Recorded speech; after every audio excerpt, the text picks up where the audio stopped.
actually a beautiful thing in virtual reality that is happening right now is that people do say, I can't talk to you right now, I'm here. And we have a huge problem in our generation with concentrating. We can't concentrate for shits, right?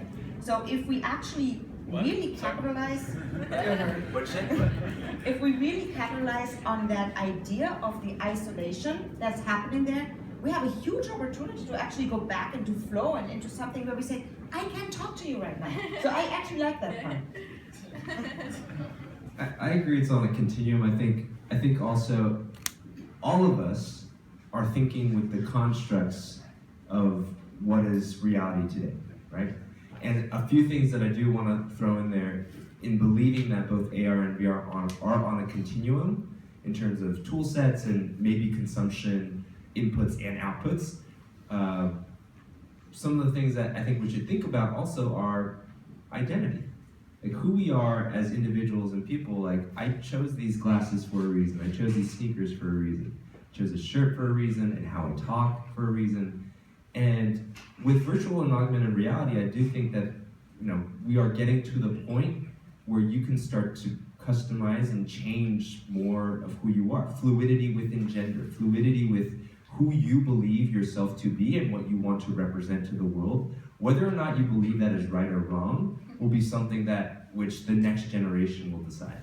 And I think within virtual reality and augmented reality, right now, I would agree that most use cases are relatively isolationist, but I do think with the advent of big data, cloud-based solutions, that your ability to take how you look, your virtual objects, your home, your room, your tchotchkes, whatever, those things can come with you, and your friends can come with you. And just like Black Mirror showed us, you can turn someone on, turn someone off, opacity 0, I don't want anyone else here right now, I want to be surrounded by my closest friends right now, and push notifications within a virtual context, and also multi-application use, how we actually use them off of a tablet or a mobile device will be very, very different when we don't have borders and when we don't necessarily have to use a tap or touch screen in order to decide what you want to do right now. And so I think I'm probably going into like the 10 or 15 year, but within the next 5 year, I do think that they're relatively, they're being treated separately, but they're on the same continuum. So I'll just add on to Shawn's thing, just to maybe just go a little nuts. I also think that a lot of the kind of UX questions that we're trying to answer right now in AR and VR, they're still really clunky problems that are totally just driven by the technology and the software. But the really interesting questions are going to be social questions and data questions, data privacy questions, all sorts of questions that emerge from these technologies. We were talking a little bit about this beforehand.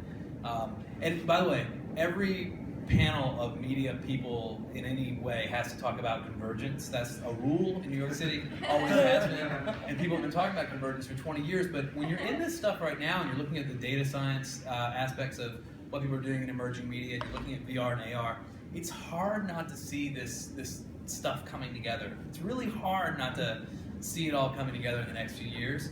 And you brought up Black Mirror.